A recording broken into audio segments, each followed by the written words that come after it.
പിതാവിനോടൊപ്പം സ്കൂട്ടറിൽ പോയ യുവതിയെ തടാകത്തിൽ മരിച്ച നിലയിൽ കണ്ടെത്തിയ സംഭവം ദുരഭിമാന കൊലയാണെന്ന ആരോപണമായി ആൺ സുഹൃത്ത് രംഗത്ത് വരികയാണ്. രാമോഹള്ളി സ്വദേശി സഹാനയുടെ മൃതദേഹം ഹുസ്കൂർ തടാകത്തിൽ നിന്നും കഴിഞ്ഞ ദിവസമാണ് കണ്ടെത്തിയത്. പിതാവ് രാമമൂർത്തിയുടെ കൂടെ യാത്ര ചെയ്യവേ സ്കൂട്ടർ നിയന്ത്രണം വിട്ട് തടാകത്തിലേക്ക് മറിഞ്ഞെന്നാണ് ബന്ധുക്കൾ ഹെബോഗൂഡി പോലീസിനെ അറിയിച്ചത്. തുടർന്ന് പോലീസ് സ്ഥലത്തെത്തി നടത്തിയ പരിശോധനയിലാണ് മൃതദേഹം കണ്ടെത്തിയത്. സ്കൂട്ടർ നിയന്ത്രണം വിട്ട് മറിഞ്ഞതാണെന്നാണ് മരണമൊഴി നൽകിയ പിതാവ് പറയുന്നത്. സംഭവത്തിൽ പോലീസ് അന്വേഷണം തുടങ്ങി. ഹൊസൂറിനടുത്ത് ഹരോഹള്ളിയിൽ താമസിക്കുന്ന രാമമൂർത്തിയുടെ മകൾ ആർ സഹാനയാണ് ബാംഗ്ലൂരുവിനടുത്ത് ഹുസ്കൂർ തടാകത്തിൽ മരിച്ച നിലയിൽ കണ്ടെത്തിയത്.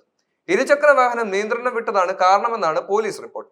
എന്നാൽ തങ്ങളുടെ ബന്ധത്തെ എതിർത്തതിനാൽ രാമമൂർത്തി സഹാനയെ മനഃപൂർവ്വം തടാകത്തിലേക്ക് തള്ളിയിടുകയായിരുന്നുവെന്നാണ് സഹാനയുടെ സുഹൃത്ത് നിതിൻ ആരോപിക്കുന്നത്. സഹാനയുടെ കൂടെ സ്വകാര്യ സ്ഥാപനത്തിൽ ജോലി ചെയ്യുന്ന നിതിനാണ് യുവതിയുടെ മരണത്തിൽ ദുരൂഹതയുണ്ടെന്ന് ആരോപിച്ച് പോലീസിൽ പരാതി നൽകിയത്. ഇരുവരുടെയും പ്രണയത്തെ യുവതിയുടെ വീട്ടുകാർ എതിർത്തിരുന്നു. വ്യത്യസ്ത ജാതിയിൽപ്പെട്ട ഇരുവരും തമ്മിലുള്ള പ്രണയം അംഗീകരിക്കുന്നെന്ന് രാമമൂർത്തി നേരത്തെ തന്നെ നീതിയോട് പറയുമായിരുന്നു.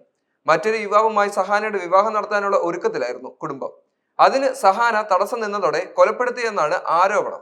മണിക്കൂറുകൾക്കകമാണ് സംഭവം നടക്കുന്നതെന്നും ഇയാൾ പോലീസിൽ നൽകിയ പരാതിയിൽ പറയുന്നു. തങ്ങളുടെ ബന്ധത്തെ എതിർത്ത് രാമമൂർത്തി സഹാനയെ മനഃപൂർവ്വം തടാകത്തിലേക്ക് തള്ളിയിടുകയാണെന്ന് സുഹൃത്ത് ആരോപിക്കുകയും ചെയ്തു. സുഹൃത്തിന്റെ മൊഴിയെ തുടർന്ന് പിതാവിനെ പോലീസ് അറസ്റ്റ് ചെയ്തു. പിന്നീട് ജാമ്യത്തിൽ വിട്ടയക്കുകയും ചെയ്തു.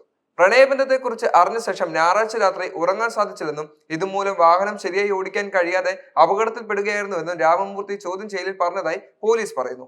നീന്തൽ അറിയാമായിരുന്നതിനാൽ താൻ രക്ഷപ്പെട്ടുവെന്നും മകളുടെ ജീവൻ രക്ഷിക്കാൻ കഴിഞ്ഞില്ലെന്നും അദ്ദേഹം പറയുന്നു. സംഭവത്തിൽ പോലീസ് അന്വേഷണം നടത്തി വരികയാണ് ഇപ്പോൾ.